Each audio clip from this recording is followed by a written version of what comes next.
Bagaimana kita meningkatkan keimanan, ketakwaan kita kepada Allah Subhanahu wa taala dengan meyakini bahwa dengan puasa itu akan bisa betul-betul terasa antara hubungan kita dengan Allah Subhanahu wa taala. Disinilah kuncinya muraqabatullah, merasa diawasi Allah. Kadang kita sering dengar bahwa kita harus merasa Allah itu bersama kita. Allah itu ada di setiap helaan nafas kita. Tapi kenapa kemaksiatan masih merajalela? Tapi kenapa kebohongan masih terus melanda kita? Kadang-kadang masih suka berbohong sama istrinya. Kerja punya penghasilan 2 juta, bilang ke istrinya, "Bu, penghasilannya cuma 1 juta, Bu." Ya, padahal penghasilannya 2 juta. Jadi ini urusannya adalah kita dengan Allah. Jangan sampai urusan kita mengelola rumah tangga, berbicara dengan istri, kepada anak-anak kita itu terjadi kedustaan-kedustaan, terjadi pembohongan-pembohongan. Kelihatan sepele, Pak, tapi kalau kita ngapusi berbohong pada istri, pada anak-anak kita, itu menjadi sesuatu apa? Kebiasaan yang kurang bagus. Akhirnya nanti ditiru, Pak. Guru itu kan digugu dan ditiru. Kalau anak misalkan jatuh, kepalanya kedaduk tembok misalkan, kita harus berbohong. "Wah, nggak apa-apa, kamu sehat. Nanti yang salah temboknya." Udah, kita nyalahkan tembok. Yang salah ini lantainya. Sampai nangis, "Udah, nggak apa-apa. Nanti bapak belikan es ya. Nanti bapak belikan es krim." Sepele, cuma buat menyenangkan anak kita supaya terdiam dari tangisnya. Bapak menyalahkan tembok, bapak ingin membelikan es krim, tapi sampai seharian bapak nggak belikan, bapak berbohong. Kebohongan-kebohongan yang bapak lakukan ini suatu ketika akan dimintai pertanggungjawabannya oleh anak. Dan dosa di dalam mendidik anak ini nanti akan dimintai pertanggungjawaban oleh Allah. Kullukum ra'in wa kullukum mas'ulun an ra'iyati. Dan anak pun akan memintai pertanggungjawaban ini dari bapak-bapak semua. Jangan disepelekan setiap kata, setiap langkah, setiap ucap yang kita lakukan kepada istri, kepada anak kita, kepada sahabat kita, teman kita, dimanapun. Sehingga nanti bapak-bapak yang bekerja di kantor itu tidak sekedar takut adanya CCTV, atau bekerja takut karena ada inspektorat, atau yang bekerja pedagang itu takutnya kalau ada sidak atau konangan nanti, atau ketahuan. Mengambil takarannya harusnya 1 kilo dikurangi 9 on, tapi ini merupakan bentuk kebohongan kita, kedustaan kita kepada Allah dan kepada rekan bisnis kita dalam hal muamalah. Buat tubuh itu kurang bagus, tidak bagus, karena proses pencernaannya yang sulit dicerna terigu itu, dan itu menyebabkan gumpalan-gumpalan dalam darah kita itu mengalami stagnasi, hambatan, dan akhirnya terjadinya stroke, terjadinya bapak tremor, terjadinya mudah pusing, lambung, gastroenteritis, asam lambung naik. Itu adalah perkara dari makanan yang tadi sulit dikunyah oleh tubuh, sulit dicerna oleh tubuh. Wa man asanu qaulan mimman da'a illallahi wa amila sholihan wa qala innani minal muslimin. Dan siapakah perkataan yang paling baik? Adalah orang-orang yang mengajak pada amal soleh. Jadi bapak ngajak orang amal soleh ke masjid, bapak ngajak orang untuk berpuasa, ngajak orang untuk berhaji, bapak ngajak pada kebaikan, ngajak keluarga supaya sakinah, itu adalah amal soleh menuju pada Allah, ilallah.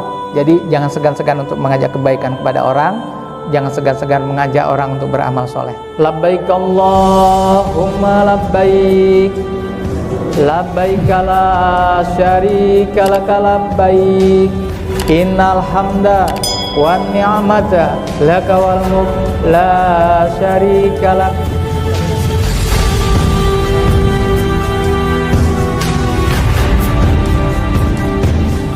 Hadana li hadza wa ma kunna linahtadiya laula an hadanallah may yahdihillahu fala mudhillalah wa may yudlilhu fala hadiyalah.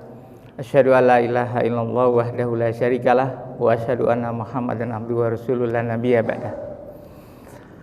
Ikhwatul kiram, bapak-bapak yang dirahmati oleh Allah Subhanahu wa taala, jamaah subuh, para pejuang subuh yang insya Allah senantiasa mendapatkan hidayah inayah dari Allah Subhanahu wa taala. Masya Allah wa tabarakallah, pada pagi hari ini saya berkesempatan untuk bersilaturahim di hadapan bapak-bapak semuanya. Setelah sekian lama ya kita tidak bisa berjumpa seperti ini. Kami ada kendala di dalam melakukan sebuah aktivitas secara offline. karena terkait dengan aturan regulasi pemerintah. Namun alhamdulillah sekarang sudah mendapat izin, dan hari ini kami ada undangan dari MUI ya, insya Allah nanti jam 8:30 kami ada talk show dengan Majelis Ulama Indonesia. Kemudian ada undangan juga dari Bapak Bupati ya, Pak Anwar ya, Pak Bupati.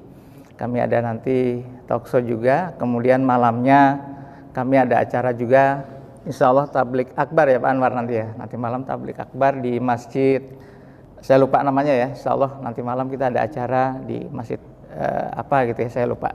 Ada 3 rangkaian acara kami hadir di sini dari Jakarta, dan alhamdulillah pagi ini berkesempatan. Tadi malam sekitar jam 1 kami datang ya, baru datang dari Jakarta, Surabaya, baru sampai di Sumeneb.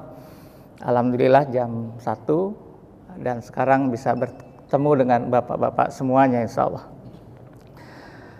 Itu yang pertama, tentunya rasa syukur kepada Allah Subhanahu wa taala luar biasa sekali. Salam salawat semoga tercurah limpah kepada junjungan kita Nabi besar Muhammad sallallahu alaihi wasallam. Pagi hari ini saya tidak berdiri nih ya, duduk ya.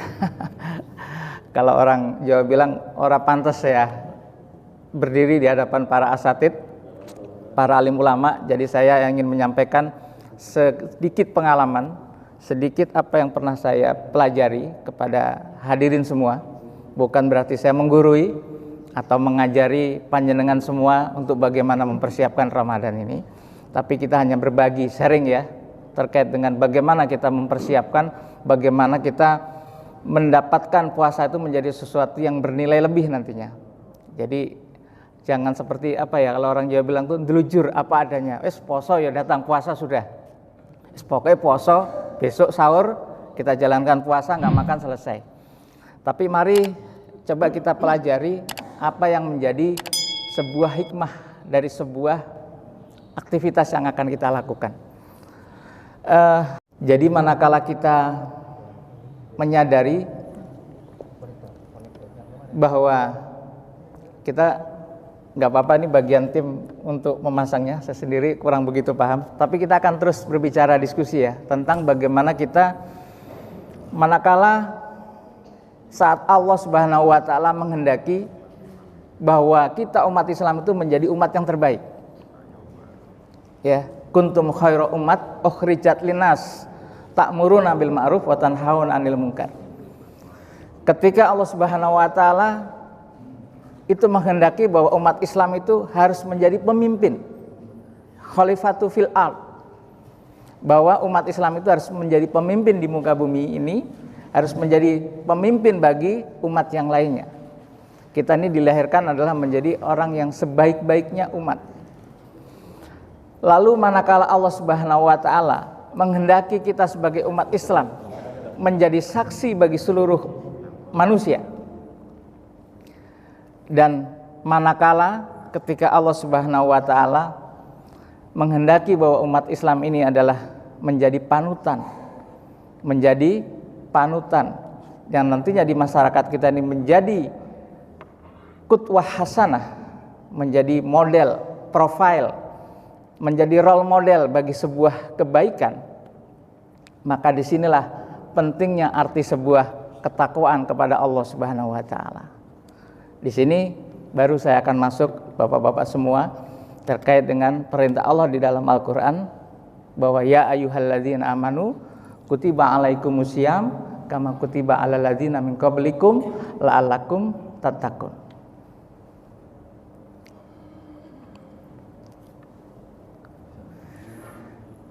Karena kita sering sekali mendengar ayat ini ya, mungkin sudah hafal di luar kepala. Kita paham bahwa perintah puasa itu adalah perintah Allah Subhanahu wa taala. Tapi apakah yang menjadi hikmah?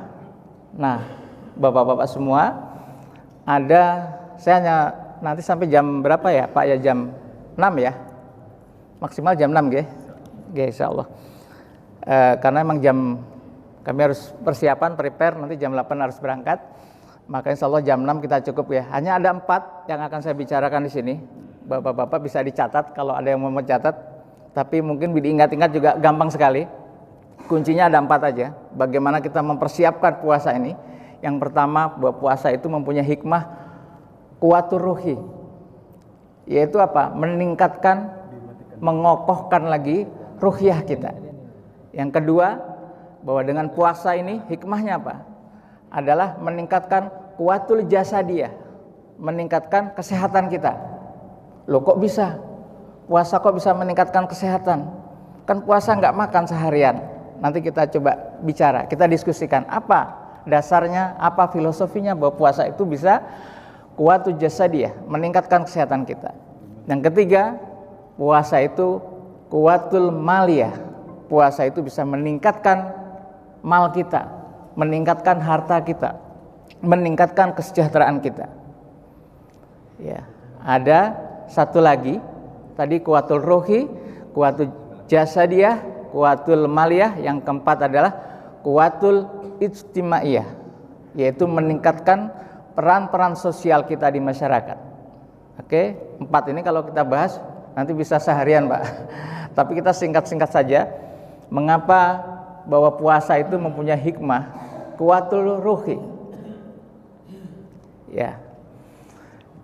Bahwa perintah Allah kepada kita, perintah Allah kepada Rasulullah Muhammad sallallahu alaihi wasallam terkait dengan puasa itu adalah untuk bagaimana meningkatkan keimanan, meningkatkan ketakwaan kita kepada Allah Subhanahu wa taala. Karena perintah puasa itu adalah perintah Allah kepada hambanya, dan pahalanya, amalannya, ganjarannya itu langsung akan diberikan Allah kepada hambanya. Ini adalah ibadah yang khusus untuk Allah Subhanahu wa taala, puasa ini. Maka kalau kita dengar, biasanya para asatidz menyampaikan bahwa ibadah puasa ini adalah ibadah sirriyah. Ibadah sirriyah. Ibadah yang tersembunyi antara kita dengan Allah Subhanahu wa taala. Betul tidak? Kalau anak-anak kita mungkin ya, usia 7 tahun kita latih puasa, 8 tahun, 9 tahun. Kemudian dia bilang, "Pak, aku sahur, Pak." Nanti siang dia bermain-main dengan temannya. Kalau dia misalkan berbohong kepada kita, dia masih tetap puasa, tapi kita tidak tahu. Bisa jadi dia tadi makan sama temannya, bisa jadi dia tadi minum es sama temannya. Apakah kita tahu, Bapak-bapak? Ya, kita nggak akan tahu. Kita mau ngecek bibirnya basah atau tidak. Pak, betul napa-napa Pak, kalau memang ya mungkin laptop saya bisa jadi, mungkin nggak pas ininya ya. Nggak apa-apa nggih. Ya, kita diskusi aja ya nggih, nggak apa-apa nggih. Tadinya saya ingin menampilkan biar berdiri aja. Oh ya, siap. Saya akan berdiri biar bapak-bapak tahu saya masih bisa berdiri, Pak.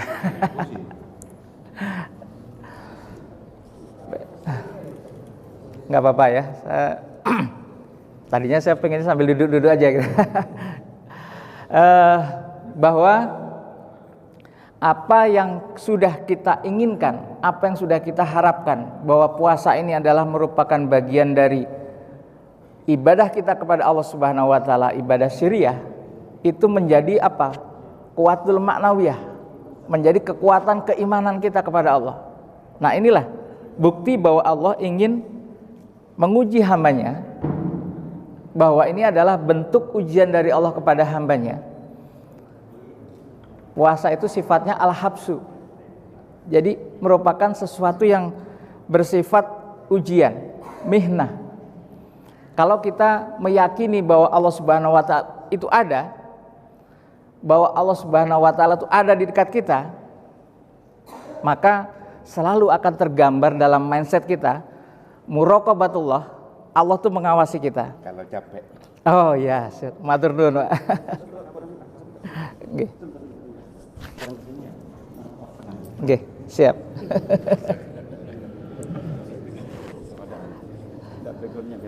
Ya.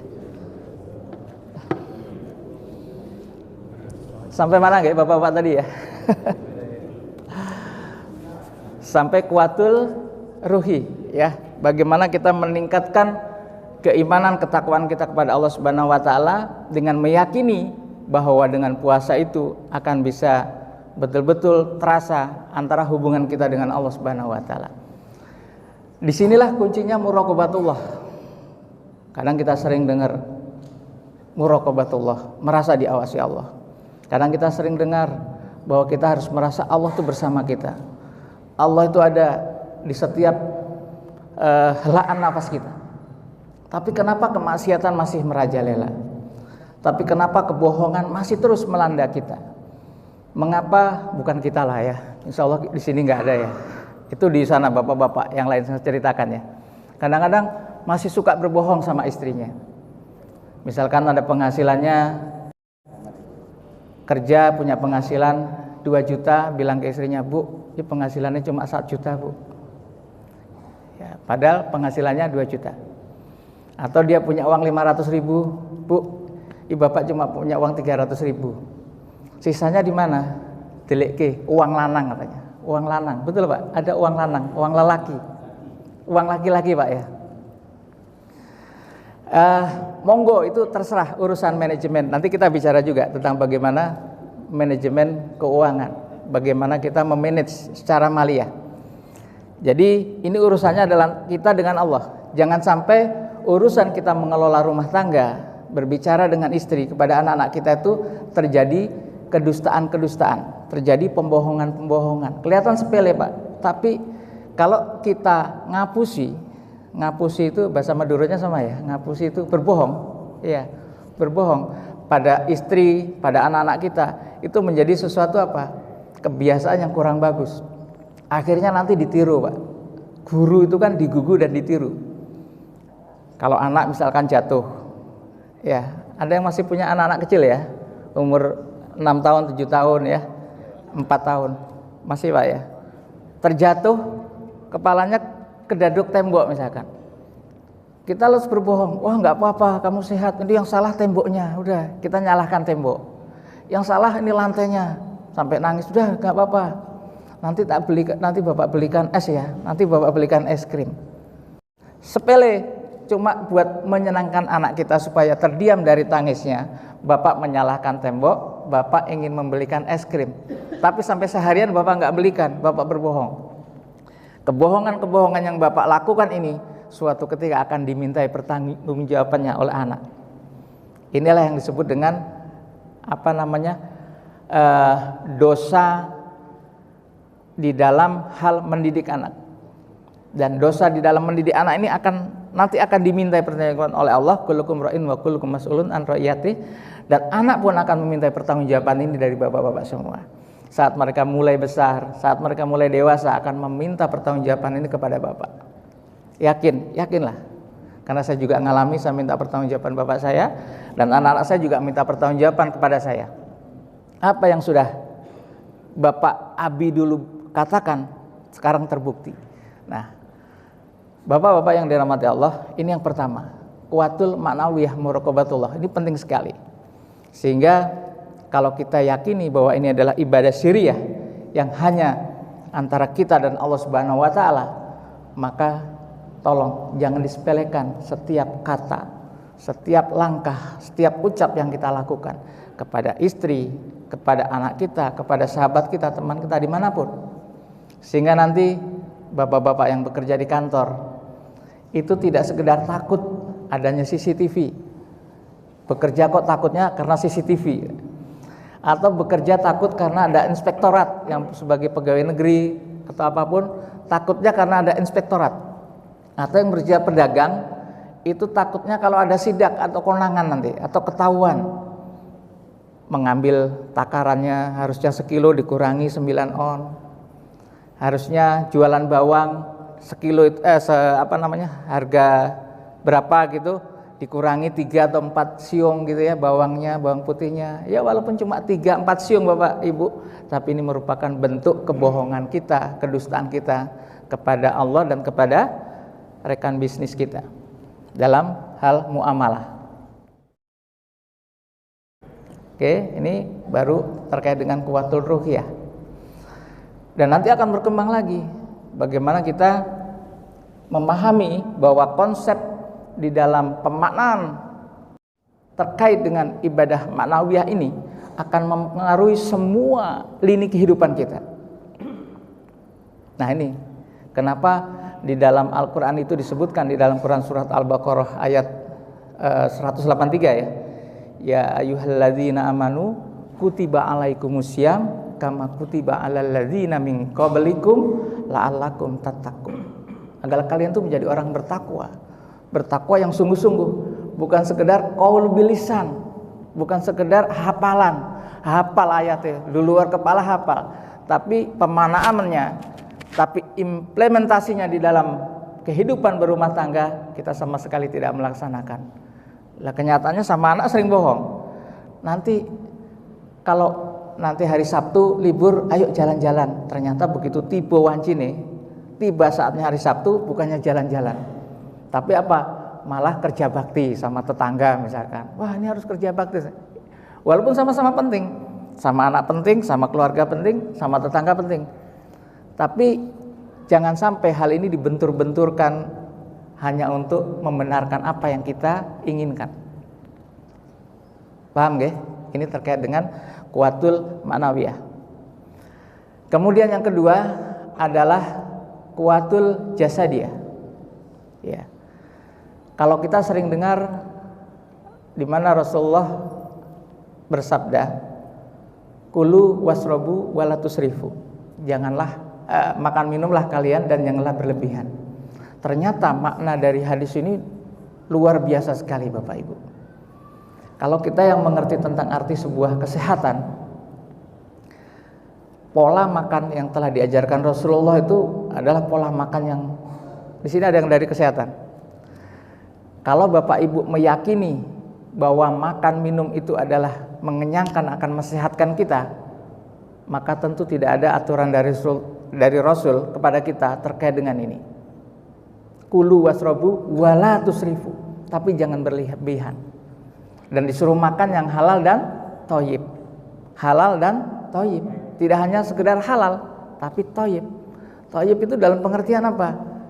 Bahwa makanan tidak sembarang makanan yang kamu makan. Sembarang makan, pokoknya so dimakan. Boleh makanan yang ini aja susah, pokoknya asal ada makanan dimakan. Tapi sebetulnya itu tidak pas untuk kita makan. Contohnya apa? Contoh yang kasat mata ya, Bapak Ibu tahu makanan gluten. Tahu gluten? Gluten itu terigu, Pak, tepung. Itu enak banget kan? Kalau saya kan tinggal di Bandung ya. Saya tinggal di Bandung itu kalau berbuka puasa, orang berbuka puasa tuh sunahnya apa, Pak? Manis kurma. Iya. Itu sunahnya. Nah, di Sunda itu ada wajibnya, Pak. Wajibnya apa, Pak? Gorengan. Bala-bala. Tahu bala-bala? Ote-ote. Jadi sunahnya itu kurma, manis-manis, wajibnya ote-ote gorengan. Masya Allah. Ternyata itu Pak, buat tubuh itu kurang bagus. Tidak bagus. Karena proses pencernaannya yang sulit dicerna, terigu itu. Dan itu menyebabkan gumpalan-gumpalan dalam darah kita itu mengalami stagnasi, hambatan. Dan akhirnya terjadinya stroke, terjadinya Bapak tremor, terjadinya mudah pusing, lambung, gastroenteritis, asam lambung naik. Itu adalah perkara dari makanan yang tadi sulit dikunyah oleh tubuh, sulit dicerna oleh tubuh. Maka Rasulullah, walaupun ini hadisnya saya juga masih belum belajar apakah dhaif ataukah memang sahih, tapi bahwa Rasulullah menganjurkan kita untuk makan itu dikunyah sebanyak 33 kali. Kenapa kok harus dikunyah sampai sekian lama? Saya yakin bapak-bapak nggak pernah ngitungin ngunyah, ya Pak? Pernah Mas ngitung ngunyah makan? 1, 2, pernah nggak? Nggak pernah. Paling dimplok langsung glek. Kalau perlu dalam hitungan detik selesai Pak ya. Wah, makannya sendoknya ini nggak berhenti gitu kan? Iya. Tapi ternyata ini pola makan yang buruk. Karena Rasulullah dan para sahabat itu bapak semua, bapak ibu, kan ada ibu-ibu sini ya. Kenapa Rasulullah itu begitu sehat, kuat? Para sahabat itu begitu sehat dan kuatnya. Rasulullah itu nggak pernah sakit. Hanya pernah sakit itu karena kesihir, ya. Sehingga turun ayat Mu'awwizatain. Rasulullah itu sakit pada saat beliau sakaratul maut. pada saat menghadapi kematian. Tapi kekuatan beliau, sahabat Abu Bakar, Umar bin Khattab itu luar biasa. Hamzah, ya, sahabat-sahabat itu kuat luar biasa. Karena apa? Ditunjang oleh pola makan dan pola hidup. Ya, tentunya adalah kuatul ruhi, kekuatan iman, kekuatan maknawiyah. Terkait dengan kesehatan inilah, maka sekarang ini Bapak Ibu yang di dalam belajar tentang kesehatan itu ada pola makan namanya intermittent, ya. Bagaimana mengatur pola makan dengan apa? Dengan pola puasa. Kalau di dalam dunia kesehatan itu untuk bisa sehat pencernaan itu minimal puasa 16 jam. Jadi ada teman-teman saya yang ikut namanya ketofastosis. Jadi yang menjauhi karbo, tidak makan nasi, tidak makan. Tapi kalau teman saya Pak Tuhu itu nggak makan nasi, tapi makannya telo, singkong gitu ya, podo ae gitu. Sama-sama karbo aja, ya. Jadi dia tidak makan nasi, tidak makan segala hal yang bersifat gluten tadi, diganti dengan daging, kemudian diganti dengan makanan-makanan yang bergizi tinggi. Nah, ternyata Rasulullah itu juga seperti itu, Bapak-bapak. Jadi Bapak-bapak lihat bagaimana Rasulullah dan para sahabat itu kalau makan itu kambing, ya, kambing guling. Jadi kan insya Allah asatid ini sering ya ke Mekah ya, ke Madinah ya, sering melihat pola hidup orang-orang Arab ya. Waktu saya ke sana tuh ke perkampungan-perkampungan, mereka tuh biasa makan daging kambing guling itu satu gitu, buat bareng-bareng gitu, habis itu. Waktu saya lagi main ke Turki juga gitu. Mereka itu biasa makan daging besar itu kambing, kemudian dengan asiknya gitu ya, minum dan sebagainya. Dan orang-orang di sana itu nggak ada, Pak. Gara-gara makan kambing itu stroke, darah tinggi, kok nggak ada, Pak? Ya Ustaz, betul ya?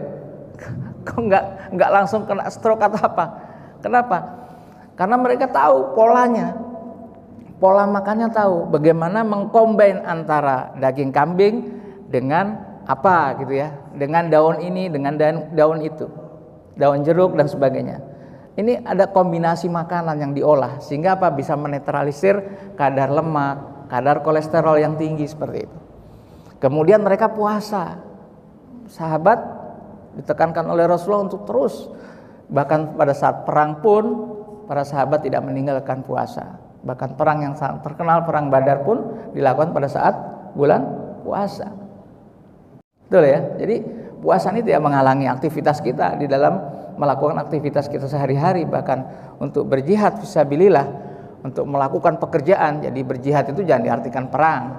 Karena saat bapak-bapak bekerja di kantor, kerja keras di pasar, kerja keras di pelabuhan, di pantai, jadi nelayan atau apapun, itu adalah berjihad. Nah, pada saat berjihad itulah panjenengan diukur oleh Allah kemampuan kesehatannya.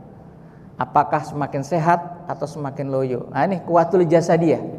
Nah, Bapak-bapak, bagaimana pola ini Allah sudah mengatur di dalam Al-Qur'an. Bagaimana kita melakukan puasa itu bisa menjadikan kita lebih sehat lagi. Karena proses usus kita itu ada batasannya. Bagaimana mungkin usus kita ini mesin besar ya Pak di dalam tubuh kita, Pak. Mesin besar sekali. Bapak sehari bisa makan 2-3 kali, Pak ya. 3 piring, Pak ya, sehari. 3 piring, tambah makanan sembarang. Itu bisa habis di perut kita, Pak. Apapun satu pabrik itu bisa kita habiskan di perut, Pak, dalam 1 kali. Betul nggak? Satu pabrik itu, makanan satu pabrik itu bisa habis di perut kita. Ya, contohnya apa, Pak? Bapak kalau makan soto, nah, yang terkenal aja lah soto Madura. Itu di situ ada apa? Ada pabrik beras, ya. Di soto itu kan ada ayam, ada tomat, gitu, ya. Ada bumbu-bumbu ada di situ, lengkap semua. Ada pabrik temennya kerupuk, ya kan, lengkap Pak. Itu satu pabrik habis di dalam perut Bapak. Itu diproses terus, Bapak habis makan itu nanti makan lagi, snack jam 9, ya enggak? Di antara jam 7, sekarang nih makan nih. Nanti jam 7, jam 8 saya yakin Bapak ngemil lagi kalau nggak puasa. Nanti jam 11, jam 12 makan lagi. Jam 3, jam 4 snack lagi. Maghrib makan lagi, betul nggak? Lagi bapak-bapak yang di sana, di sini enggak lah insya Allah. Itu biasanya kalau menjelang malam jam 9 sambil nonton bola gitu Pak ya. Itu temennya biasanya apa? Gorengan, ya Mas? Gorengan, singkong goreng, telo goreng itu kan, pisang goreng kan enak ya. Itu temennya, sama kopi.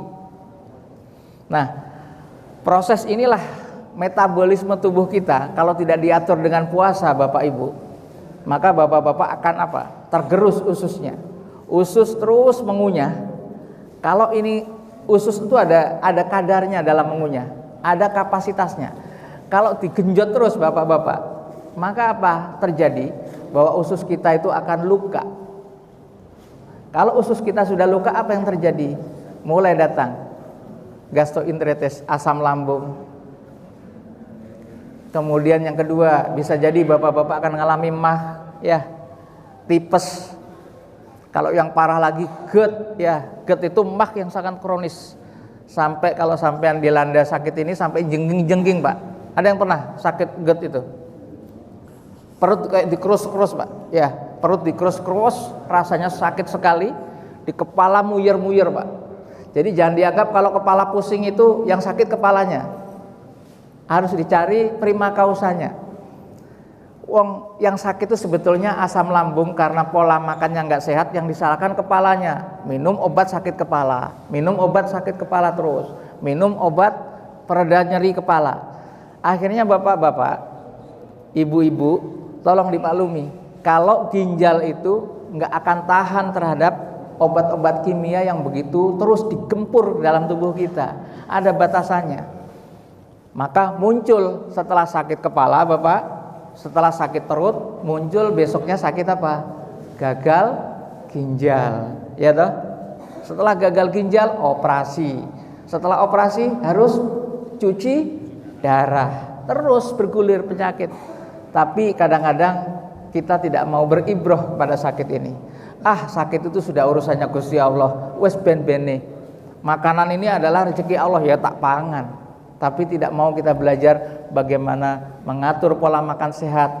Makan, kulu, wasrobu, walatusrifu, jangan berlebihan. Ini yang kedua. Puasa telah memberikan pelajaran buat kita untuk mengatur pola makan kita. Kita makan di saat sebelum subuh, pada saat sebelum fajar. Kita disuruh menahan makanan, menahan nafsu kita. Al-habsu tadi, menahan diri.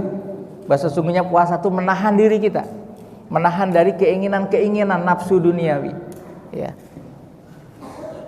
Pak, Bu, bahwa saya bilang ini nafsu duniawi, ya, karena memang makanan, kemudian hal yang bersifat di kasat mata duniawi itu, kalau di dalam Al-Quran itu sebetulnya bukan kenikmatan, tapi disebut mata, ya, disebut mata.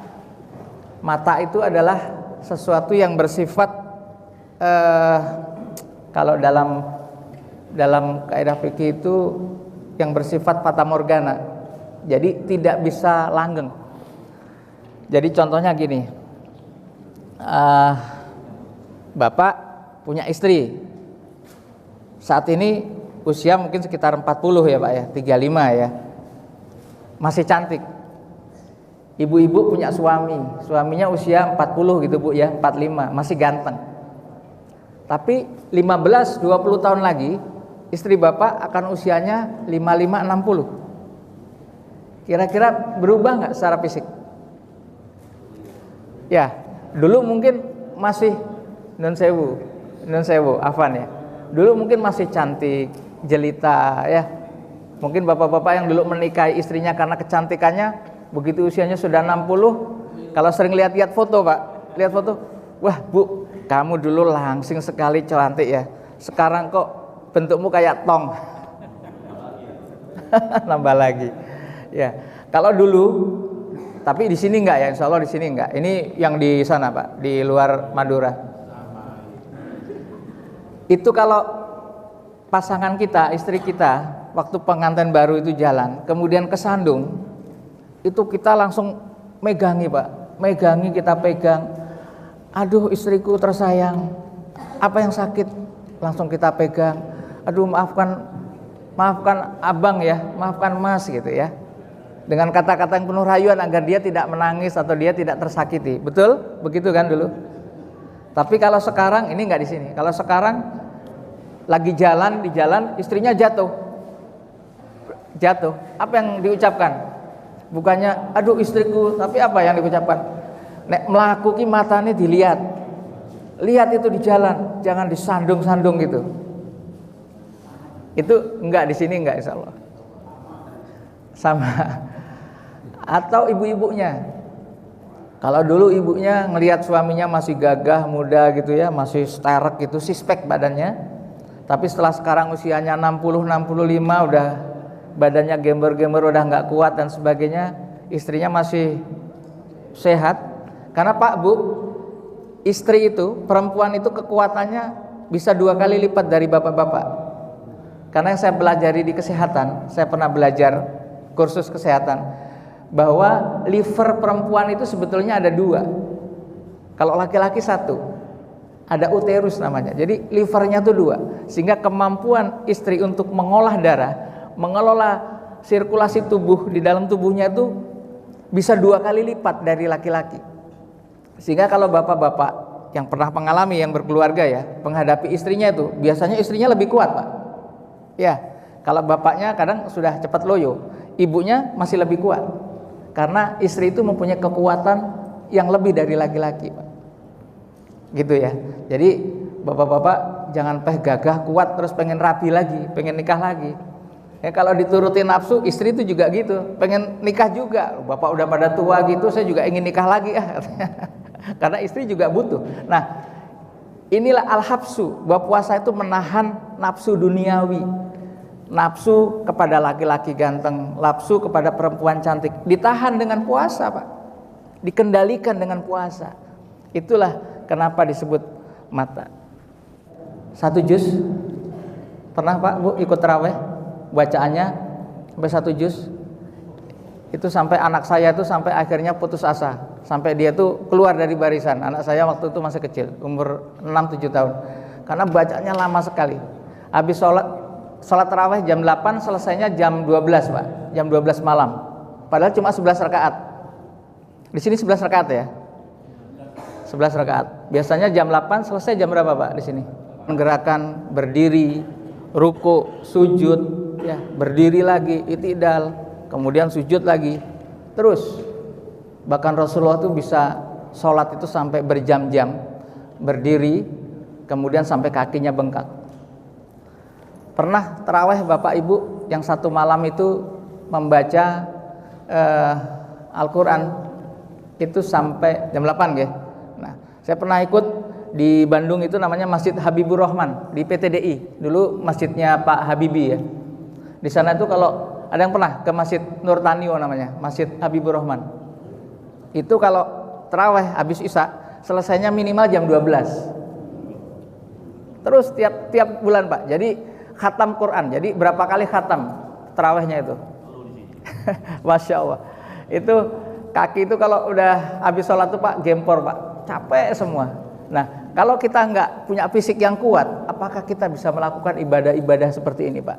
Gimana kita bisa qiyamul lail, menegakkan sholat pada tengah malam, kalau kita badan kita gering-geringan, badan kita sakit-sakitan?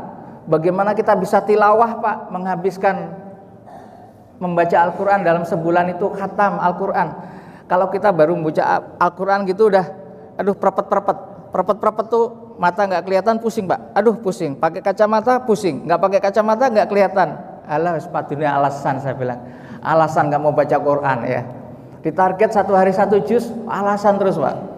Jadi ada saya punya majelis pengajian gitu, saya bentuk sama teman-teman, selalu saya tanya, sudah khatam nggak 1 juz? Aduh Ustaz, mata saya pusing. Mata kok pusing? Iya Pak, kalau baca Quran tuh agak baru 3-4 menit itu agak goyang-goyang gitu. Ya sudahlah ya. Jadi ada aja, karena apa? Tadi organ tubuhnya nggak sehat ya. Kemudian kalau dia non sewu ibadah suami istri misalkan. Kita menginjak nggak apa-apa ya, udah banyak dewasa ya. Ibadah suami istri. Istrinya itu minta hubungan dengan dia, tapi dia nggak kuat juga. Belum apa-apa sudah letoy. Kalau gitu terus lama-lama apa? Istri juga butuh. Istri butuh kebutuhan biologis. Kalau ini terjadi terus, bahaya Pak. Bapak juga bahaya. Bapak bisa kena prostat, Bapak bisa nanti kena penyakit-penyakit yang dahsyat, yang harusnya Bapak itu masih mampu untuk melakukan itu, tapi Bapak tidak bisa melakukan. Banyak nanti penyakit yang akan muncul. Oke, itu pentingnya al-habsu, bagaimana menahan diri, mengendalikan diri kita dengan puasa. Pentingnya jasadiah kita, kesehatan kita. Nah, yang ketiga Bapak Ibu adalah kuwatul maliyah. Maka kalau di Al-Hasr, di Quran surat Al-Hasr disebutkan a'udzubillahi minasyaitonirrajim, ya ayyuhalladzina amanu taqullaha wal tangdur nafsum ma qaddamat ligot wattaqullah innallaha khabirum bima ta'malun. Hei orang-orang yang beriman, bertakwalah kalian kepada Allah Subhanahu wa taala, dan hendaklah setiap diri itu mengintrospeksi apa yang dilakukan kemarin, hari ini dan akan datang. Ini adalah sebuah perencanaan manajemen. Kalau dalam pendidikan manajemen itu ada yang disebut dengan planning, ya.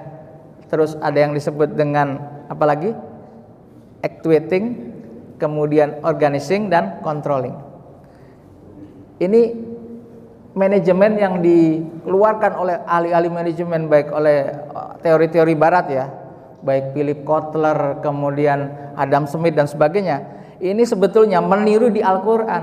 Nggih Bapak Ibu ya, mereka teori-teorinya hebat-hebat tentang manajemen ini. Tapi ini ada di Al-Qur'an. Quran surat Al-Hasr itu sudah kalau saya tukil tadi sedikit, itu sudah melingkupi tadi planning, merencanakan apa yang harus kita lakukan, apa yang sudah kita kerjakan kemarin. Kenapa saya kok urusan keluarga saya nggak beres-beres? Kenapa hubungan saya dengan istri kok nggak harmonis? Kenapa hubungan saya dengan anak kok tidak harmonis? Disuruh gini anak membantah, disuruh gini anak nggak mau nurut. Kamu kuliah di sini ya, anaknya nggak mau. Kamu sholat ya, kamu habiskan belajar baca Quran sekian. Enggak Pak, enggak mau. Soalnya anak melihatnya apa? Melihatnya kita. Ya, betul enggak? Melihatnya apa yang kita kerjakan, betul enggak? Kalau enggak percaya coba angkat tangan. Angkat tangannya Bapak-bapak, coba angkat tangan, kemudian digini-ginikan. Nanti akan kelihatan nih, tangan kita akan kelihatan terus ya, sambil digoyang-goyangkan gini. Kan biasanya habis dari pagi tadi ibadah kan capek-capek ya, gini kita gerak-gerakkan. Puter-puter dikit Pak, puter, gini kan, puter enak kan? Ya, 1, 2, 3, ya, tempelkan di kuping Pak. Kuping. Ada yang nempel kuping di sini Pak. Artinya apa? Perintah ini akan dilihat sama anak, ya nggak Mas? Dilihat, bapak nyuruh sholat, tapi bapaknya malah nonton layangan putus, ya. Layangan putus, sinetron. Ibunya nyuruh, dok ngaji, tapi ibunya malah nonton sinetron, drama Korea. Anaknya melihat tadi suruh kuping, tapi ibunya megangnya hidung, ya. Akhirnya apa? Si anak juga gitu. Kabura maqtan indallahi antakulu ma la taf'alun. Allah tuh sangat murka, marah, nggak suka Allah tuh. Indallahi antakulu, kita hanya bicara ma la taf'alun, tapi tidak melakukan, tidak melaksanakan. Jelas nggih? Ini bagian daripada tadi bicara tentang kuwatul maliyah, bahwa dengan puasa itu bagaimana kita bisa mengatur maliyah. Jadi mencontohkan bahwa sesuatu itu, apa yang sudah kita lakukan kemarin, hari ini dan esok itu harus bisa lebih baik lagi. Begitu juga dengan maliyah kita. Puasa ini kita harus atur Pak. Kalau puasa kemarin kita bisa tidak berinfak, kita tidak bisa memberi takjil kepada tetangga kita, tahun ini kita harus yakin harus bisa, Pak. Kalau kemarin kita tidak bisa ngajak keluarga untuk buka puasa bersama, keluarga besar kita, maka tahun ini kita harus yakin bahwa kita bisa. Kalau kemarin kita tidak bisa berbagi sembako, tidak bisa membagi minyak goreng, walaupun minyak goreng berlimpah pada saat itu, ya saat itu minyak goreng berlimpah kemarin ya, tapi sekarang minyak gorengnya berlimpah, tapi ibu-ibu pada ngumpet, Pak, ndelik, Pak. Kenapa, Pak? Kemarin minyak goreng nggak ada, dicari-cari, ya ibu-ibu pada ngantri kan. Sekarang minyak gorengnya berlimpah, kok ibu-ibu pada ndelik, nggak mau beli? Oh, karena mahal, Pak. Iya, ya inilah kondisinya seperti ini, Pak ya. Tapi kita nggak boleh putus asa. Ya, kemarin pada saat minyak goreng mahal itu, Pak, minyak goreng lagi langka, Pak. Saya sering dapat tawaran dari tetangga-tetangga saya untuk beli minyak goreng itu banyak, Pak. Pak Haji, saya punya minyak goreng, Pak. Bapak beli, Bapak tambahin 2.000 aja. Jadi dari 14 suruh nambahin jadi 16. Ya. Istri saya beli, Pak, beli 4, 2 literan tuh 4. Mau beli lagi saya larang, nggak usah, Mi, nggak usah beli. Itu bagiannya, yang lain-lain udah biarin aja. Nanti keburu mahal, Mi, gimana? Nggak usah, secukupnya. Allah tuh sudah tahu ukuran kita, kadar kita, nggak usah numpuk-numpuk. Bener, Pak. Sampai sekarang juga minyaknya masih 2, Pak, masih 2 plastik, masih 4 liter. Jadi mengurangi goreng-gorengan lah, mengurangi goreng-gorengan. Dan kasih kesempatan ibu-ibu yang lain yang kasihan ya, yang butuh minyak goreng. Kalau orang berpikir semua sama dengan kita, numpuk minyak goreng, Bapak misalkan, Bapak numpuk ada 5 karton, Bapak 5 karton, terus satu jamaah ini numpuk semua, bisa habis, Pak, stok minyak goreng di supermarket gitu, habis. Nah, itu yang terjadi, Pak, saat ini. Kelangkaan itu karena apa? Minyak goreng ditumpuk. Ya, karena tahu bahwa mau puasa mungkin ya, Pak ya, mau puasa nanti akan mahal, akhirnya ditumpuk, dan terjadilah seperti ini kasusnya. Bapak, ini terkait dengan pengelolaan maliyah kita juga penting juga. Kita harus yakin bahwa kita bisa mengelola puasa ini dengan baik, karena Allah itu bersama persamaan hambanya. Kalau panjenengan, saya dan semuanya yakin bahwa pengelolaan maliyah kita, kenapa kita dari kemarin belum bisa melaksanakan umroh, kenapa kita belum bisa melaksanakan haji, kita harus introspeksi. Wah, Pak, saya nggak punya duit, Pak. Kan ayatnya jelas, Pak, walillahi ala nasi hijjul baiti man istata'a ilaihi sabila. Kewajiban berhaji itu wajib hukumnya. Haji itu fardu ain atau fardu kifayah? Fardu ain. Tapi kadang-kadang Bapak udah naik haji, itu paman naik haji, ya sudahlah, terwakili. Wah, ini nggak berlaku, Pak, nggak berlaku. Hukum fikihnya ya fardu ain. Kadang-kadang orang bicara fikih itu ngawur, Pak. Kayak kemarin itu di dialog di TV One itu ada mengenai beda nikah agama. Ya, kita bicara sedikit aja ya, beda nikah agama. Itu ada yang dia dengan dasar-dasar dalilnya, yang namanya Pak Nurkolis orang Semarang itu ngawur, Pak, bicaranya. Dengan dokter siapa satu lagi ngawur. Dibantah oleh Pak Kiai Khalil itu dengan sederhana saja, udah kelepek-kelepek, Pak. Tapi ya itulah, orang kalau sudah fasik itu mencari pembenaran.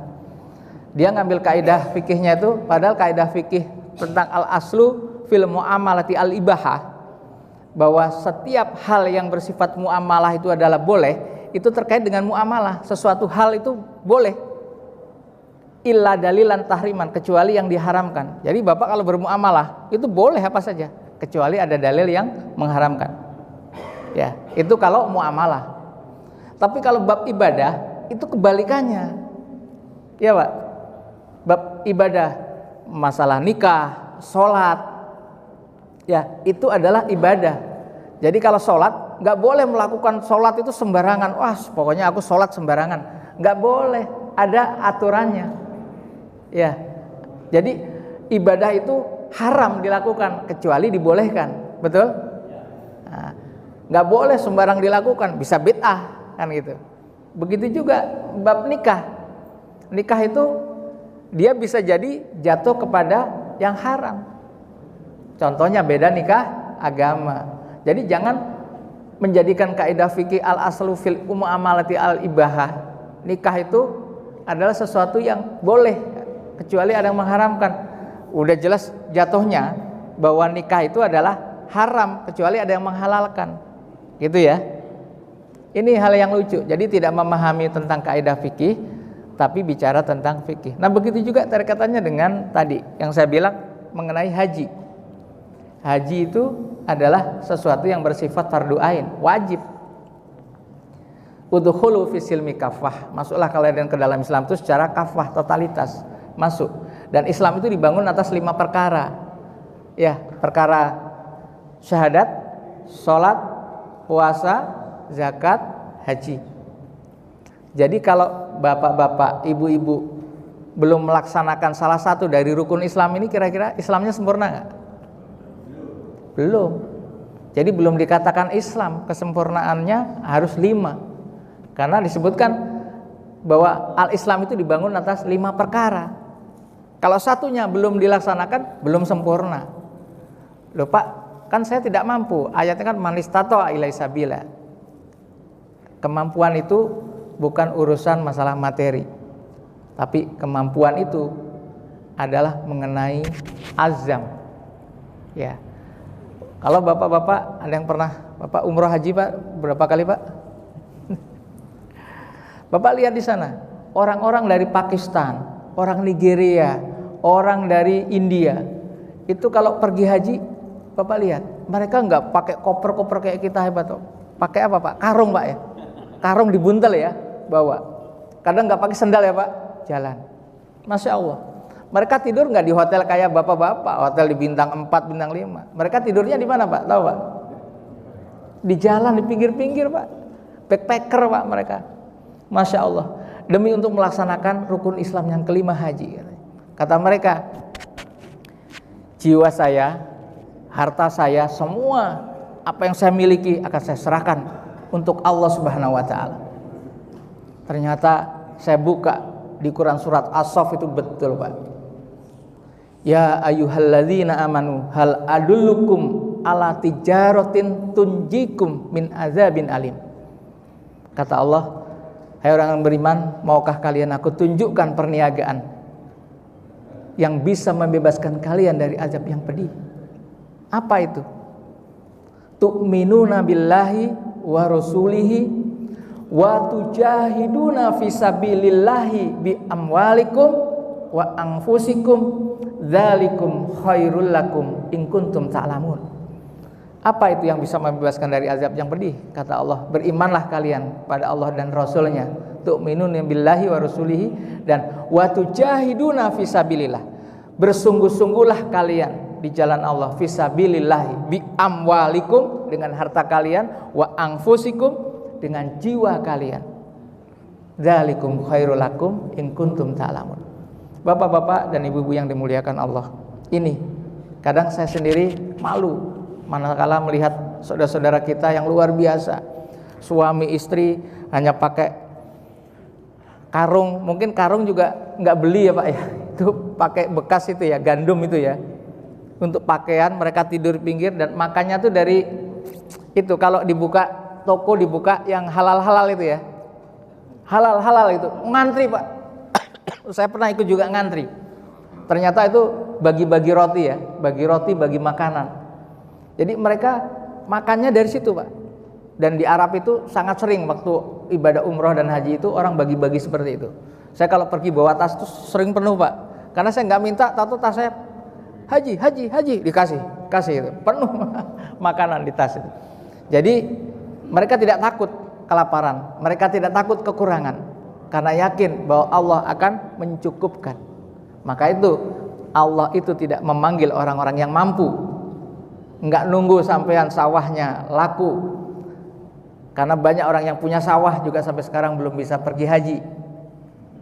Nggak nunggu mobilnya 3, karena banyak juga yang mobilnya sudah 3 sampai sekarang belum pergi haji. Tidak nunggu sampean beristri 3, karena banyak yang istrinya 3 sekarang juga belum pergi haji.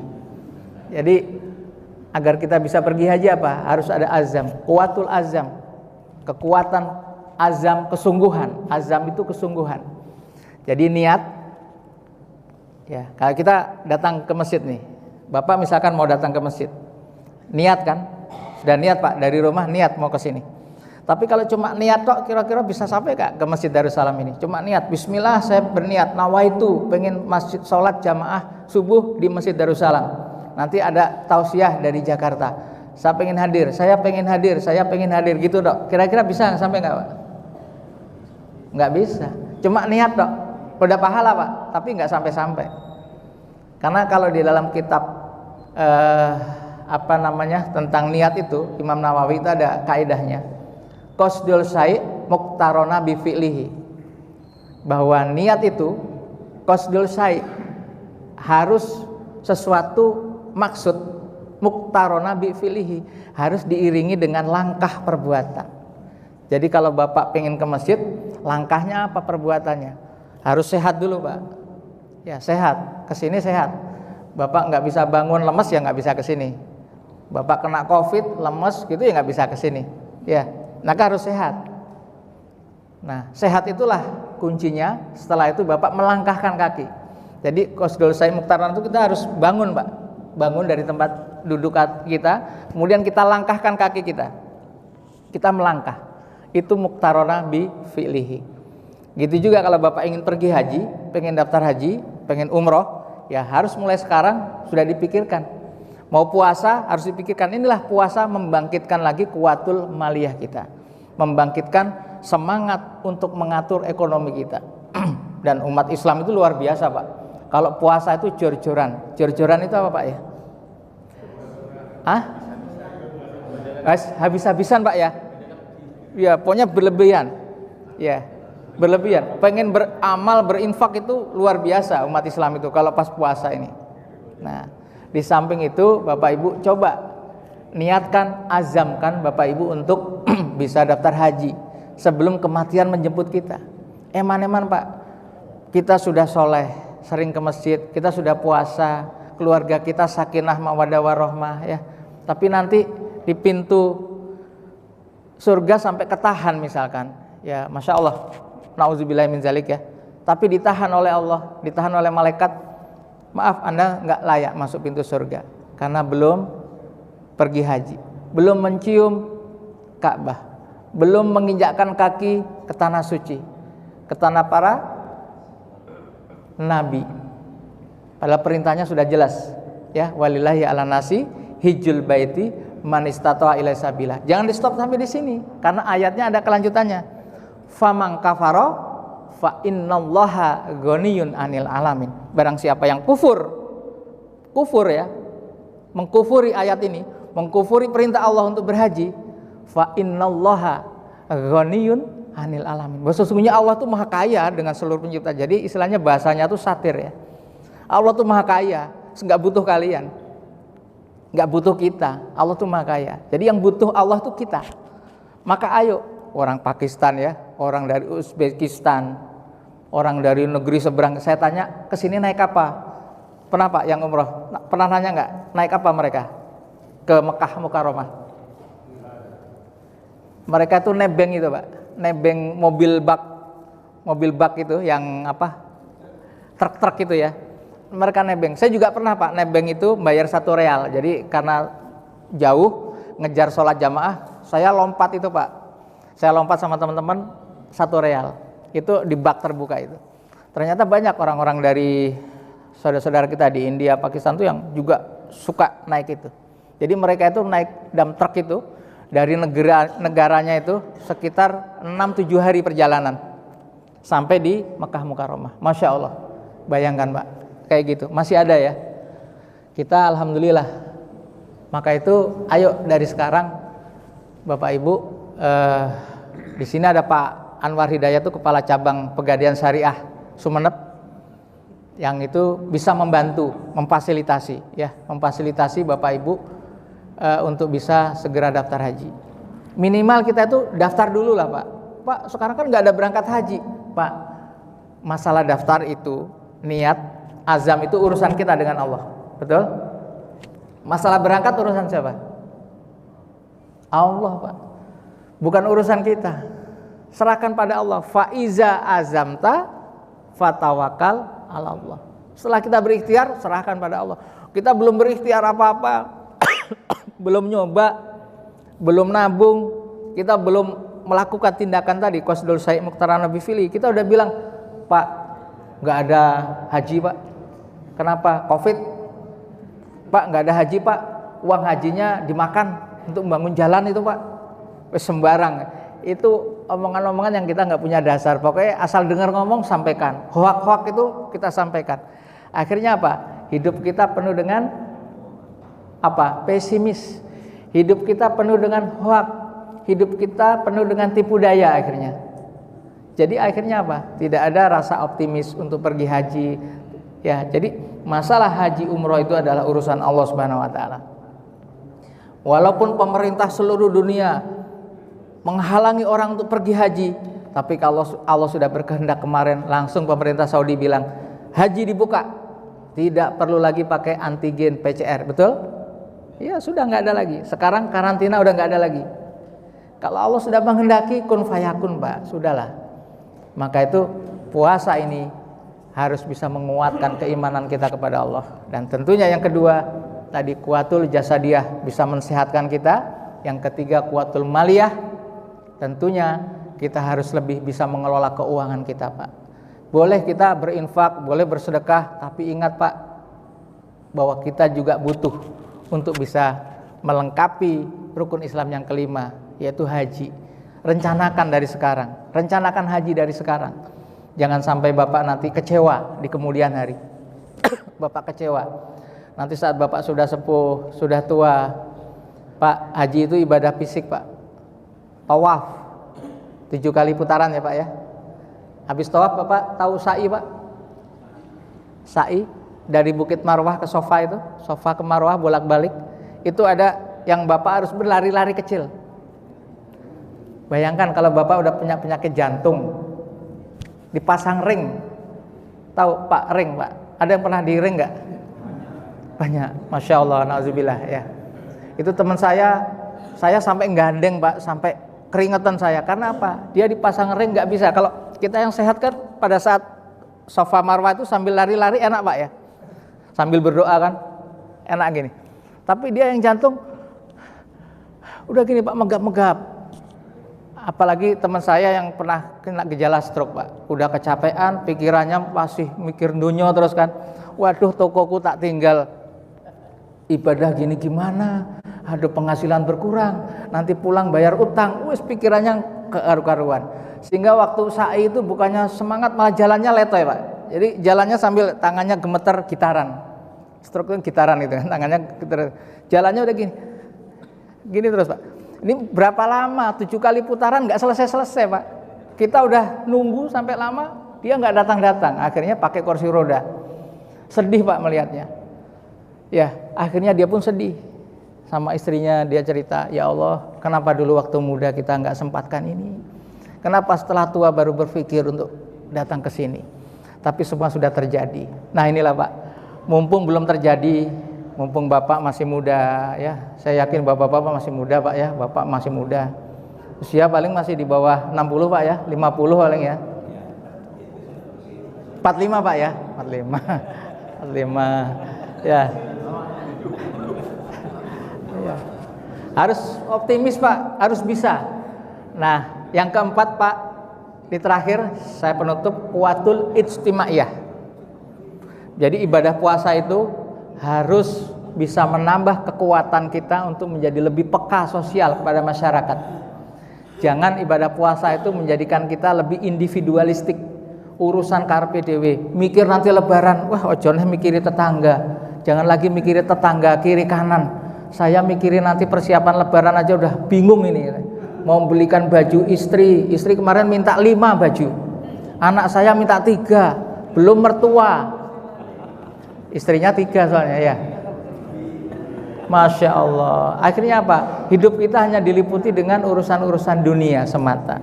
Tadi dunia itu sebetulnya dalam bahasanya tuh bukan nikmat, tapi mata ulhaya. Jadi mata itu sesuatu yang bersifat fata morgana yang akan habis.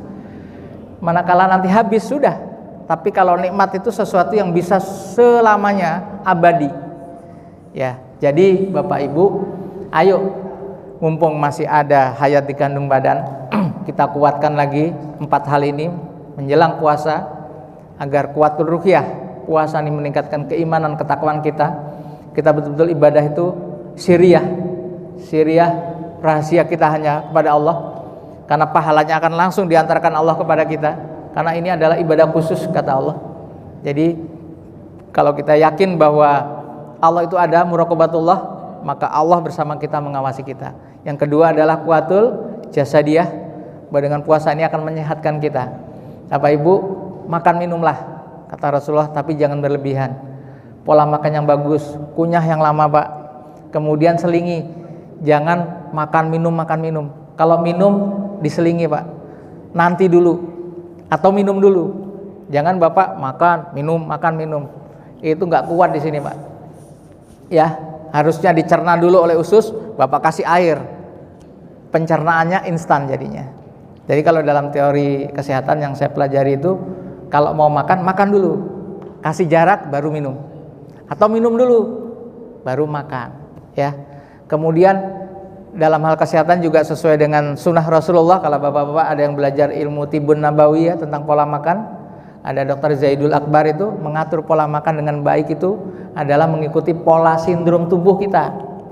Jadi kalau bapak ibu yang sukanya hal yang bersifat panas, berarti suhu tubuhnya dingin, maka jangan makan buah-buahan yang bersifat dingin, buah air, semangka, melon gitu ya. Apalagi nanti puasa, bapak yang bersifat dingin, yang sudah sepuh-sepuh usianya, jangan terlalu digempur makan melon, semangka, itu ngedrop nanti, ya ngedrop malahan. Tapi makan buah-buahan yang tidak terlalu berair ya, apel, anggur seperti itu. Ya Pak, mahal Pak. Ya memang namanya orang mau sehat gimana sih? Ya memang mahal. Kalau nunggu sakit, bapak kalau sakit tambah parah lagi ya. Kalau udah cuci darah, ginjal itu udah riwayat kesembuhannya udah bisa dibilang udah sedikit sekian persen ya. Walaupun kesembuhan itu tetap ada dari Allah, tapi kalau orang sudah sakit, organnya rusak, udah parah. Kemudian yang ketiga adalah kuatul maliyah. Ayo mulai rencanakan mulai sekarang keuangan kita. Buat anak-anak kita, bapak ibu, pikirkan. Buat istri kita juga harus dipikirkan. Jangan kita belikan baju, belikan gamis istri itu hanya dulu pada saat pengantin baru Pak. Iya Pak. Ya soalnya ada tetangga saya pernah ngeluh ke saya, cerita suami saya tuh belikan baju hanya pada saat pengantin baru dan pada saat lebaran pertama. Setelah itu sampai sekarang nggak pernah Pak. Ya nggak pernah belikan lagi Pak. Terserah, iso golek duit dhewe kono beli. Walaupun istri kita kaya Pak, walaupun istri kita cukup, tetap istri itu merindukan suaminya itu membelikan bajunya, membelikan gamisnya, membelikan jilbabnya. Ya, paling enggak milihkan. Kalau kita enggak punya uang, memilihkan dia. Bu, ini loh Bu, bagus jilbabnya, pilihkan.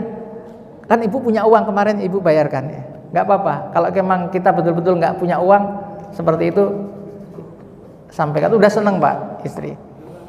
Ya, tapi jangan sampai kita cuek Pak. Cuek banget. Mau pakai jilbab kayak, mau pakai baju sembarang, mau pakai baju yang gedombrangan, terserah. Itu bikin istri pegel Pak. Itu banyak yang cerita ke saya dan istri ya. Kita benar ada biro konselor karena dulu saya kan punya yayasan Pak, Yayasan Rumah Sehat Sofia Holistik, saya ketua yayasannya di Bandung dan di Jawa Timur juga di Blitar. Jadi itu banyak sekali pasien-pasien kami yang sering konsultasi, salah satunya itu kekecewaan pada suami, kecewa pada istri dan sebagainya. Salah satunya sepele-sepele, walaupun sudah sepuh tapi usianya sudah 65 istrinya, tapi dia tetap mengharapkan perhatian dari suaminya yang usianya 70. Betul Pak. Bapaknya itu dulu sangat perhatian sama saya, tapi setelah tua ini nggak pernah perhatian. Dia hanya di masjid aja, ibadah saja. Emangnya dia itu ibadah hanya untuk dirinya? Padahal kan saya istrinya. Dulu saya yang merawat waktu dia sakit. Dulu saya yang merawat dia saat dia sekarat katanya. Tapi sekarang dia nggak peduli, dia ingin aman, mau masuk surga sendirian. Masya Allah. Kecewa Pak. Keluarga kecewa. Maka jangan Bapak ingin masuk surga sendirian. Bapak harus masuk ke surga itu ku anfusakum wa ahlikum naro. Bawa istri-istri kita. Bawa, saya bilang istri-istri kita karena bisa jadi Bapak ada yang lebih istrinya lebih dari satu. Bawa istri-istri kita, bawa anak-anak kita menuju surga Allah Subhanahu wa taala. Ya, yang keempat tadi watul ijtimaiyah, kita harus lebih peka sosial kita, Pak, kepada tetangga kita. Kita ajak mereka yang mau daftar haji, mau umroh, ini ada Pegadaian Syariah, ajak. Saya dalam kapasitas bukan promosi Pegadaian Syariah, tapi ada kebaikan yang harus ditunjukkan. Bapak cukup hanya dengan 3,5 gram emas. Saya yakin di Madura ini banyak emas. Cukup 3,5 gram, Bapak bisa sudah membatalkan niat. Ya, silakan Pak, untuk mendaftar haji 3,5 gram cukup. Ya, nanti perkara itu silakan hubungi dengan Pegadaian Syariah karena di dalam masjid nggak boleh transaksi. Tapi Bapak bisa tanya ke Pegadaian Syariah. Waman ashanu qaulan mimman da'a illallahi wa amila sholihan wa qala innani minal muslimin. Dan siapakah perkataan yang paling baik? Adalah orang-orang yang mengajak pada amal soleh. Jadi Bapak ngajak orang amal soleh ke masjid, Bapak ngajak orang untuk berpuasa, ngajak orang untuk berhaji, Bapak ngajak pada kebaikan, ngajak keluarga supaya sakinah, itu adalah amal soleh menuju pada Allah, ilallah. Ya, jadi jangan segan-segan untuk mengajak kebaikan kepada orang, jangan segan-segan mengajak orang untuk beramal soleh. Itu dari saya, jam 6:05 saya akhiri. Mudah-mudahan ini bermanfaat. Dan saya minta pada Bapak Ustadz Asatidz Habib untuk bisa memimpin doa pagi ini agar jamaah semua yang hadir di sini semuanya diberikan kekuatan untuk bisa nanti sampai Ramadan, bisa selesai sampai Ramadan nanti melaksanakan Ramadan dengan baik, dan tentunya terkabul semua hajatnya. Dan semua jamaah di sini, Pak, bisa daftar haji semua, Pak. Bisa ke Baitullah, sekarang sudah dibuka oleh pemerintah Saudi, siapapun bisa daftar haji, bisa daftar umroh, ya. Jangan nunggu, Pak, 20 tahun lagi berangkat, nggak usah mikir, 20 tahun berangkat, 25, 30 tahun, 100 tahun sekalipun, yang penting kita sudah meniatkan azam daftar haji atau umroh, betul? Ya, dari saya itu saja, ya, doa. Oh ya, baik. Karena dapat perintah, saya akan laksanakan ya. Baik, sama-sama kita berdoa, mohon pada Allah agar kita semuanya dikabulkan apa yang menjadi harapan kita semuanya. Ridhiyallahu wa bisyafaatillah Rasulillah sallallahu alaihi wasallam. Al-Fatihah. A'udzubillahi minasyaitonir rajim. Bismillahirrahmanirrahim. Alhamdulillahirabbil alamin arrahmanir rahim maliki yaumiddin. Iyyaka na'budu wa iyyaka nasta'in ihdinas siratal mustaqim siratal ladzina an'amta 'alaihim. Allahumma sholli wa sallim wa barik ala sayyidina Muhammad nabiyyika wa rasulika wa ali sahabati ajmain. Alhamdulillahi rabbil alamin birahmatika ya arhamar rahimin. Allahumma ighfir lil mu'minina wal mu'minat wal muslimina wal muslimat ala hayya'i minhum wal amwat. Rabbana la tuzigh qulubana ba'da idh hadaitana wa hab lana min ladunka rahmah. Rabbana innaka antal wahhab. Rabbana hab lana min azwajina wa dzurriyyatina qurrata a'yun waj'alnal muttaqina imama. Rabbighfir li wa liwalidayya warhamhuma kama rabbayani shaghira. Ya Allah, ya Rabb kami, pada hari ini kami menghaturkan ya Allah dengan segala kerendahan kami, dengan banyaknya dosa-dosa yang kami miliki. Ya Allah, ampunilah dosa kedua orang tua kami. Bagi mereka yang sudah meninggal, ya Allah, semoga Engkau lapangkan kubur mereka. Engkau terima segala amal perbuatan mereka, ya Allah. Kau tempatkan mereka di sisimu, ya Allah, di jannahmu, ya Allah. Ya Allah, sayangilah mereka kedua orang tua kami yang telah mendidik kami dari buayanmu, ya Allah, sejak dari buayan mereka sampai dengan sekarang, sehingga kami bisa menjadi seperti ini. Karena mereka lah kami menjadi seperti ini. Sayangilah mereka, cintailah mereka, ya Allah. Ya Allah, ya Rabb kami sangat merindukan kasih sayang mereka. Sangat mengharapkan, ya Allah, Engkau mengasihi mereka. Kami sangat merindukan, ya Allah, belayan kasih sayang mereka. Ya Allah, ya Rabbana lakal hamdu kama yanbaghi li jalali wajhikal karimi wa adimi sultanik. Ya Allah, ya Rabb kami, sempatkanlah kami untuk menengok, ya Allah, makam Rasulullah Muhammad sallallahu alaihi wasallam. Ya Allah, sempatlah kepada kami semua yang ada di sini, ya Allah, bisa berziarah, ya Allah, ke Mekah Mukarramah dan ke Madinah Munawwarah, ke bumi para nabi, ya Allah. Ya Allah, ya Rabbana, mungkin kami banyak kekurangan dan dosa, mungkin banyak maksiat yang kami lakukan. Mungkin inilah penyebab dari terhambatnya niat-niat kami. Mungkin inilah yang menjadi penyebab terhalangnya kesakinahan dalam keluarga kami. Inilah penyebab dari ketidakdamaian di dalam hidup dan diri kami. Ya Allah ya Rabb, ampunilah dosa-dosa kami, ampunilah segala kesalahan kami.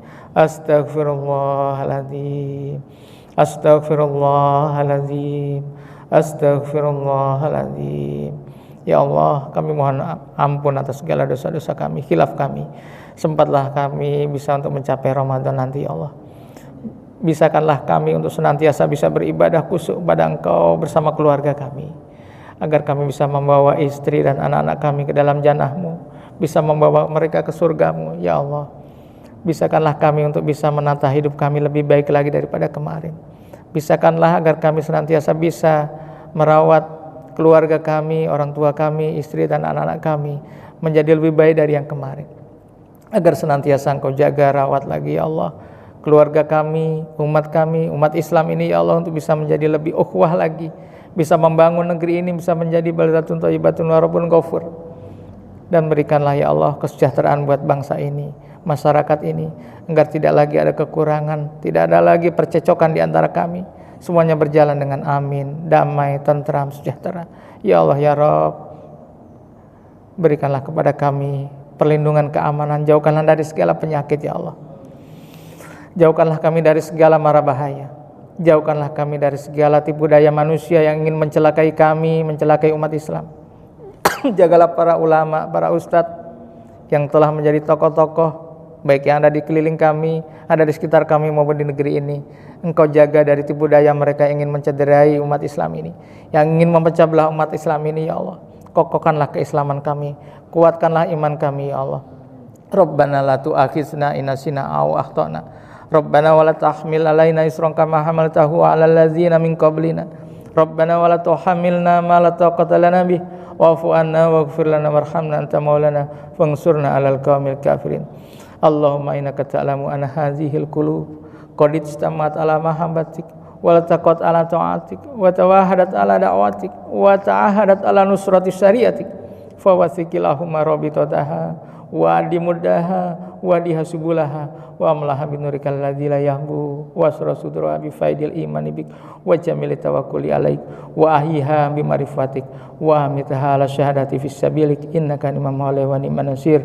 Allahumma amin, Allahumma amin ya arhamar rahimin. Subhana rabbika rabbil izzati amma yasifun wassalamu alal mursalin walhamdulillahi rabbil alamin. Kita akhiri dengan bersama-sama membaca kalimat talbiyah. Semoga Allah memanggil kita semuanya ke tanah suci ya.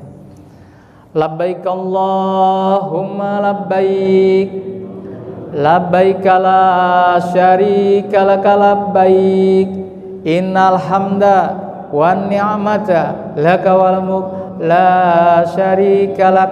Sekali lagi dengan lebih kesungguhan, agar Allah yang saat ini insyaallah menyaksikan kita dan para malaikatnya mencatat kita semuanya menjadi salah satu hamba yang akan diberangkatkan ke tanah suci. Labbaik Allahumma labbaik, labbaik la syarika laka labbaik, innal hamda wan ni'mata laka wal mulk la syarika lak. Terima kasih. Nanti sebelum kita bubar, kita bisa foto bersama ya, insyaallah buat kenang-kenangan, karena saya kan belum tentu tahun besok atau nanti dipanggil lagi sama MUI atau dari Pak Anwar atau Mas Tuhu manggil saya, kita foto bersama. Sekian, billahi taufik wal hidayah wa ridha wa inayah. Assalamualaikum warahmatullahi wabarakatuh.